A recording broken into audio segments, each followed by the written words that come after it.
Magnitude of a vector. Students, if you have a directed line segment AB, whose initial point is A and terminal point is B, then length of this line segment AB, is called magnitude of the vector AB. Vector AB is this, and the magnitude, to write the magnitude, the symbolic form is this, mod of vector AB.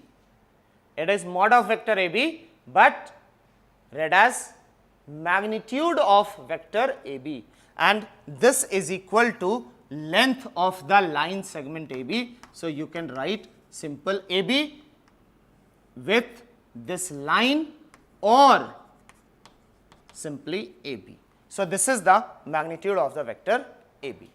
Thank you.